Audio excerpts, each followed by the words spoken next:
2020 marks 50 years since Britain's last pre-decimals, and in this video snapshot we're looking at the very last pre-decimal penny. The penny is a colossus of the coin world. No other coin in history has lasted longer or been produced so continuously. The 1p coin that we use today has its origins in the 8th century. It's the basis of the pounds, shillings and pence of the pre-decimal system. It also predates the shilling and pound, both of which started off not as coins themselves, but as terms to describe a quantity of pennies. In the pre-decimal system, there were 240 pennies to the pound.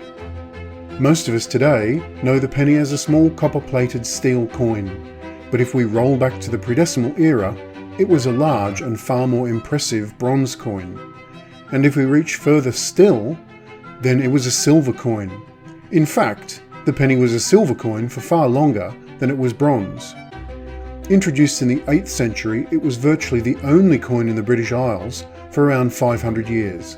Then inflation reduced it in size to the point where it became impractical. Until in 1797, in the reign of King George III, it was reintroduced as a large copper coin. The Britannia penny, as we know it today, was born. They measured 36mm in diameter. In the year 1860, partway through the reign of Queen Victoria, the penny underwent a transformation. Soft copper was abandoned for more hardy bronze, and the diameter was reduced from 34 to 31mm. But by also reducing the thickness, the weight of the penny was halved from 18.8 grams to 9.4 grams. And that is the specification the penny retained through to the end of the pre-decimal era. The penny was the workhorse of the British coinage system, and so it was minted in large numbers. For this reason, there are very few rare pennies, but there are certainly interesting ones. In just the second decade of the 20th century, for example, we encounter British pennies that were not struck at the Royal Mint, an incredible circumstance. Unusually heavy demand for penny coins brought about by wages legislation led to the Mint outsourcing production of some of the pennies in the years 1912, 1918 and 1919. Heaton and Sons in Birmingham produced coins in all three of those years, and a small letter H appears near the date of the coins they produced, while the King's Norton Metal Company, with the letters KN appearing near the date, helped in only the latter of those 2 years.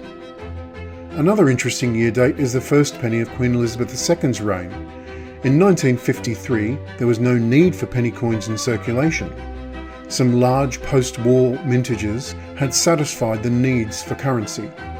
So the first penny of the reign, dated 1953, never actually circulated.